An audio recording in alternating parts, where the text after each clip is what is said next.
Hello and welcome to Biba Fever, offering an in-depth, sideways and idiosyncratic look at this year's British Insurance Brokers Association conference at the London Excel Arena.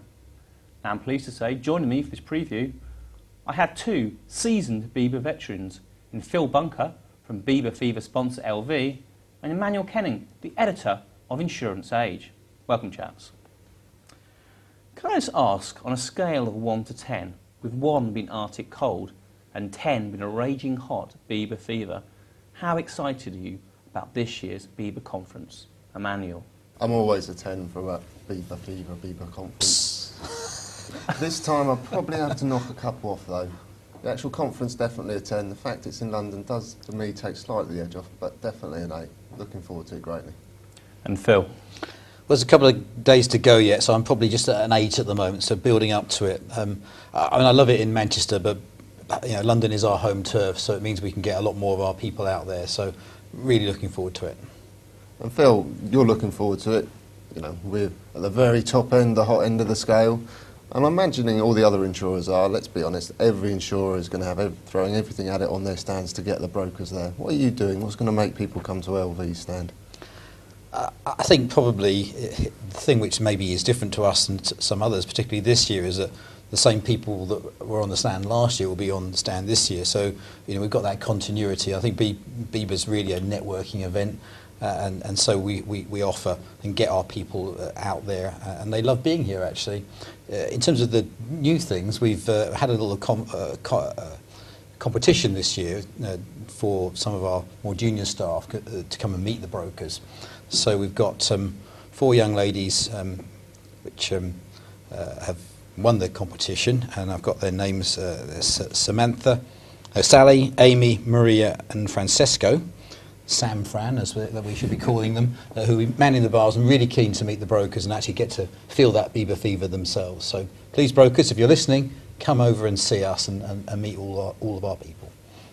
And obviously, Phil, the theme is obviously quite an important part of the Biba Conference, and this year's theme is Meeting the Growth Challenge. Can I just ask, Phil, how challenging would you describe the current commercial marketplace, and what are you doing to both help LV and your partners brokers grow? Well, clearly it's massively challenging. The commercial market itself is not getting bigger, so if brokers want to grow, they need to take business from other brokers. And we're very much a new business market. We didn't exist in commercial at all 6 years ago, so we've got the culture of wanting to go out and write new business. We can support brokers, particularly regional brokers, partly because we haven't sold our souls to some of the huge national brokers. So they're going to want to get their business, they've got to get it from other brokers, and so we can help them nick business from some of those bigger brokers that we don't deal with. And Phil, obviously the exhibition is great. You're looking for those brokers to come to your stand, but also there are speakers there. I mean, are you going to be getting on your bike to see Sir Chris Hoy? Are you going to be manning the stand and Miss Miliband? What are your plans? If you could just go and see one, who are you looking forward to most to seeing and hearing from? It's probably a sort of sad reflection on our market, but Martin Wheatley is the one that I think everyone wants to hear about, see how regulation will change. He's made some interesting comments in the marketplace about sort of being more intrusive about what we do, so we're all going to want to find out what he has to say. It's a bit of a concern, I suppose, for him, because most of the other speakers there have recently retired, so at least he's in a full-time job. Okay, well, thanks very much, Phil. Well, ahead of this year's Biba Conference, Emmanuel went down to Biba Towers to meet up with the team there. He had a chat with the new CEO, Steve White, to kind of find out what he'll be talking about in his opening address. And also testing the maxim that if you can remember Biba, you weren't actually there. He also did a quiz with their corporate affairs guru, Graham Trudgill, to find out if he could remember the themes and speakers from Biba pasts.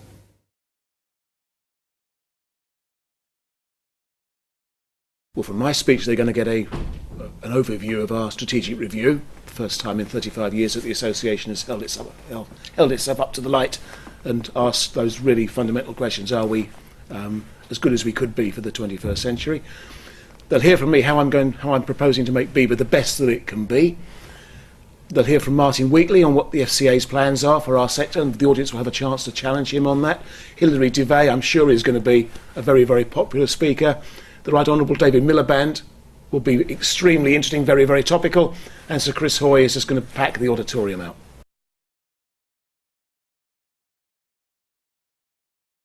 The exhibition is a fantastic network opportunity for brokers. It's the only event of its kind in Europe where you'll get around 3,000 brokers in the same place on the same 2 days.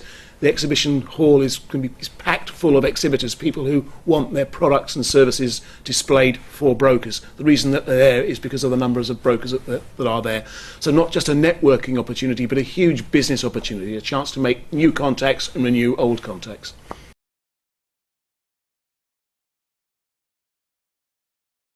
The event is now of such a size with requirements that are quite specific. The number of venues that we can take this to is extremely limited, and there are two that work for us better than others that we have tried, and that is London and Manchester. Because of the global interest that there is in this event and the fact that London is the capital city, we have to come to London, and we're proud to come to London. London is a hugely important insurance centre, and we're proud to be here. 1977, London.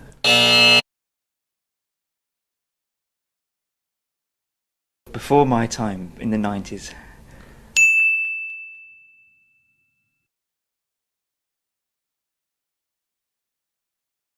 I chose that title so that I should know, and it was about 3 years ago.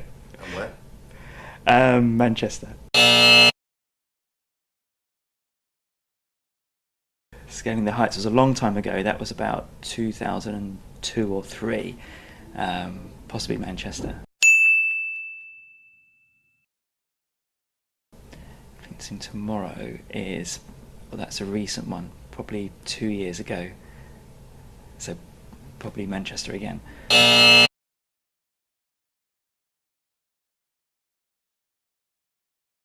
Lord Sugar was in Manchester last year.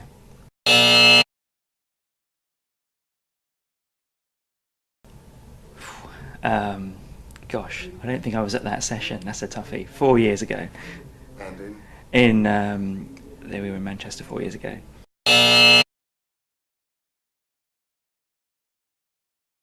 Lord Coe. Now he was down in Bournemouth or Brighton. I'm going to go Brighton, and that would have been about 2006. So Manny, how do you think Graham did then? yeah, we did spring it on him. It was not something he'd had any chance to prepare for. I actually think he did outstandingly well. If you look at the answers, he gets incredibly close on all of them. Personally, I'd struggle to be able to remember these kind of facts about my own life, let alone conferences. So he didn't get them all on the nose, but he got very close with them. Like I say, I thought he did rather well. So Phil, how many of those Bibas do you actually remember? I remember the first one. I think that's always quite special, the first Biba. And although I was at NIG a long time, we in the 90s we didn't really go to Biba, and it was the first one I went to was in about 2001, and at that time we had a big arrangement with FarmWeb. So I distinctly remember Lynn Carslake, who now works for Arista, was manning the stand, and we had this big cow, and it was all a bit low-tech in those days, so our competition was how quickly can you milk, I think it was Daisy the cow. It was a fake cow, but I do remember that. But it was a lot of fun, actually, and it really was the first one I went to. I think it was in Bournemouth. Okay, I wouldn't say I remember it well, but there you go. Obviously, Emmanuel, in that VT, I mean, Steve kind of underlined how big Biba has got as a conference. In fact, it's now international in scope. It attracts 3,000 brokers. The fact they are very limited in the amount of venues they can actually take it to. How did you feel the kind of preparations were going for this year's conference? I mean, as you mentioned earlier, I've been to some before. This will be my fourth one. So, you know, looking back at it, I think I've got some expertise and reflections there, and incredibly upbeat. The buzz, the desire for the next 48 hours to pass so they can actually get on with it is definitely there. And I guess the biggest word is confidence. I've been to London, I've been to Manchester. The footfall in London is always huge, and there's absolutely every belief it'll be exactly the same in 2013. And obviously you didn't just talk to Graham and Steve about the conference itself. I hear you actually did a bit of Paxman on them, and you gave them a real grilling on some kind of perhaps topical and cutting questions. Yeah, I mean, again, a little bit of fun. Asked them, you know, whether they preferred red sauce or brown sauce, and basically tried to get under the skin so you get a bit of personality into it as well. Well, let's see how both of them did. Rihanna or Beyonce? Beyonce. When was the last time you had facial hair? When I shaved this morning. Have you read 50 Shades of Grey? No. Manchester or London? London. Justin Bieber or One Direction? Neither, thanks. E-reader or paperback book? Paperback. Ticket for Champions League or first day of 2013 Ashes? Ashes. Fish and chips or curry? Fish and chips. What's the most you've ever spent on an item of clothing? A suit, 250 quid. Pepsi or Coke? Pepsi. Biggest phobia? Don't really have any phobias. Favourite Madonna song? Open Your Heart. Rolling Stones or Stone Roses? Rolling Stones. How much is a first class stamp? 60p. Burger King or McDonald's? McDonald's. Red or white wine? White. The Voice or Britain's Got Talent? Rubbish, both. EastEnders or Corrie? EastEnders. Manchester or London? London. Have you ever worn sunglasses at night? I've worn them in the cinema. Emirates or Highbury? Highbury. Have you ever worn lipstick? Never. Favourite sandwich? Cheese and Marmite. Most famous person you've ever met? Oh, crumbs. Bob Geldof. Ant or Deck? Neither. Do you still own a record player? Yes. Ice cream or frozen yoghurt? Ice cream. Favourite 2012 Olympics memory? Chris Hoy's mother's reaction, him on his last race, burying her head in her hands, not watching her son clinch his final gold medal. Manchester or London? London. Justin Bieber or One Direction? Neither. Do you still own a VHS video recorder? No. EastEnders or Corrie? Corrie. Red or white wine? White. Burger King or McDonald's? Burger King. Rolling Stones or Stone Roses? Rolling Stones. Manchester or London? Conference. Manchester. Football. London. Favourite Madonna song? Borderline. Biggest phobia? Dentist. Fish and chips or curry? Fish and chips. What's the most you've ever spent on an item of clothing?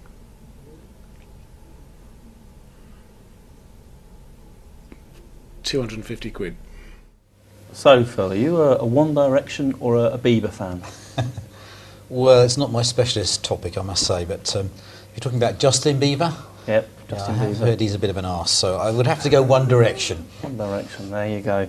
You're obviously more confident because obviously Steve and Graham didn't give an answer to that question. Well, Bieber would obviously be pretty boring without brokers. They are really the reason why Bieber exists, and the same is said for Bieber Fever. So, Emmanuel Kenning has left us, and I'm glad to say that we're now joined in the studio by Howard Lickens from Clear and Paul Beck of OAMPS. Welcome both. Thank you. If I come to you first, Howard, some cynics would say that Bieber is nothing more than an overblown marketing exercise for all the big insurers who are out there really competing with each other to see who can build the biggest stands, who can have the most toxic cocktails, etc., rather than actually doing business with brokers. Is this fair? And if not, what do you hope to get out of the Biba Conference this week? I have to say some of the stands over time have left me somewhat cold, and you do wonder quite whether in the 21st century we have to have thin, barely clad ladies draping themselves over stands. I think we perhaps could do better than that. But no, I think it's really worth going to. My business is only 11 years old. We always go. It's all the people you need to see are under one roof. It's well worth going to, so absolutely. And Paul? I would very much echo Howard's comments. Some of the more amusing stands are fine, they have their place, but that's not why we come to Biba. We come to Biba to interact with the insurer partners that we know and to try and touch base with some of the insurer partners that we don't see very often in the general marketplace. Perhaps we have smaller accounts that we don't see every day, and it's good to chat to chief execs, underwriters, one-to-one. And that for me is what Biba's about. So picking up on that point there, Paul, I mean, the Excel Arena was the site of some very interesting events last year at the Olympic Games, including Greco-Roman wrestling. If I was to ask you what insurers could do to wrestle your attention, what would you say? What would be the one bit of advice you'd give them? I think, just to echo what Howard says, is whilst some of these scantily clad females and novelty acts are fine, they have their place, they're a little bit of fun, but really I'm interested in talking to senior people, decision makers and underwriters. Happy to do it over a glass of wine, a glass of beer and some nibbles, but frankly I'm more interested in speaking to people that can help the business. Howard? Yeah, I think it's about developing our businesses. So it isn't just about doing all the same old things that we've all done. How can we do something different? How can we innovate? How can we improve? and catch our eye with something different. There are so many Me Too insurers, Me Too brokers. Find something different, and they'd make a point in the market if they could. Steve White has hinted that he might reveal some of the results of the Biba Strategic Review during his opening address at this year's conference. If I was to ask you, what would you hope from this that you think make Biba fit for purpose in the future? Is there kind of one thing you might want from that? Perhaps I come to you first on that, Howard. Yeah, no pressure, obviously. I do think that, as far as I'm concerned, regulation is the single biggest issue we have. The change in the regulator, the change in tone of the regulator, and I think the one most important thing Biba's got to do is to get our point across, to find some way of communicating better with the regulator, and try and do something that helps customers and helps businesses rather than just talking about discipline and what we mustn't do and this sort of thing. So it's the biggest issue for me. And Paul? It is the biggest issue, is regulation having an effective voice to beat back against some of the regulation that we're seeing, and to fight our corner as effectively as it needs to be fought. There's an awful lot of new regulation coming in. Much of it is good, but frankly it's a big burden, and sometimes we need to fight back against it. We have a number of first-time Biba attendees on both the post-insurance age and indeed the LV teams. What would be the one piece of advice you'd give these Biba virgins to survive their first Biba this week at the Excel Arena? Perhaps I'll come to you first and then Paul. Pace yourself. It's a marathon, not a sprint. Howard? I would have two. The first one is to actually be organised and work out where you're going to go. The second one is to avoid eye contact with quite a lot of the stands. Waste a lot of your time. So, guys, what do you think is an acceptable time to have your first beer at Biba? It is all about pace, as Paul says, so little and often. Paul? I try to avoid before 11 a.m. if possible. Okay. That's our challenge then, Paul, when you come on our stand. I don't always succeed. Well, unfortunately that's all we have time for. I'd just like to say a big thank you to all our guests, Paul, Howard, Phil, and obviously Emmanuel beforehand. Remember to stay tuned this Wednesday and Thursday for future episodes of Biba Fever, where we'll be addressing all the hot topics I'm sure that will be on everybody's lips, such as how many freebies can you fit in a handbag or